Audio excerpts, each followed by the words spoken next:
Hi!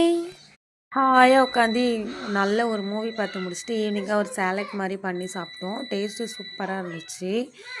அதுக்கப்புறம் night ஆயிடுச்சு இல்லையா, நம்ம டிஃபன் செய்யணும் அப்படின்னு சொல்லிட்டு கிச்சனுக்குள்ளே என்ட்ரி ஆகிட்டு, எப்போவுமே எங்கள் வீட்டில் சாப்பிட்றத விட இந்த சட்னி செஞ்சால் எக்ஸ்ட்ராவே போகும் எல்லாருக்குமே. அதே தான் ஒரு ரோட்டு கடை ஸ்டைல் தக்காளி சட்னி. ரெசிபிலாம் கேட்காதீங்க, நானே அது யூடியூப்லேருந்து தான் பார்த்து செய்கிறேன்.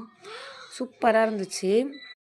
அதுக்கு தோசையை விட இட்லி காம்பினேஷன் தான் வேறு லெவலாக இருக்கும். அதனால் இட்லி பண்ணிவிட்டு அந்த தக்காளி சட்னி பண்ணி சிம்பிளாக டின்னர் முடிச்சிட்டோம்.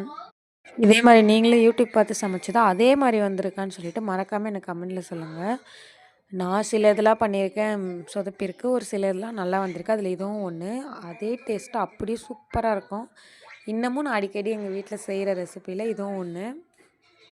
இந்த வீடியோ உங்களுக்கு பிடிச்சிருந்தது அப்படின்னா லைக் பண்ணி சப்ஸ்கிரைப் பண்ணி சப்போர்ட் பண்ணுங்கள். பாய்.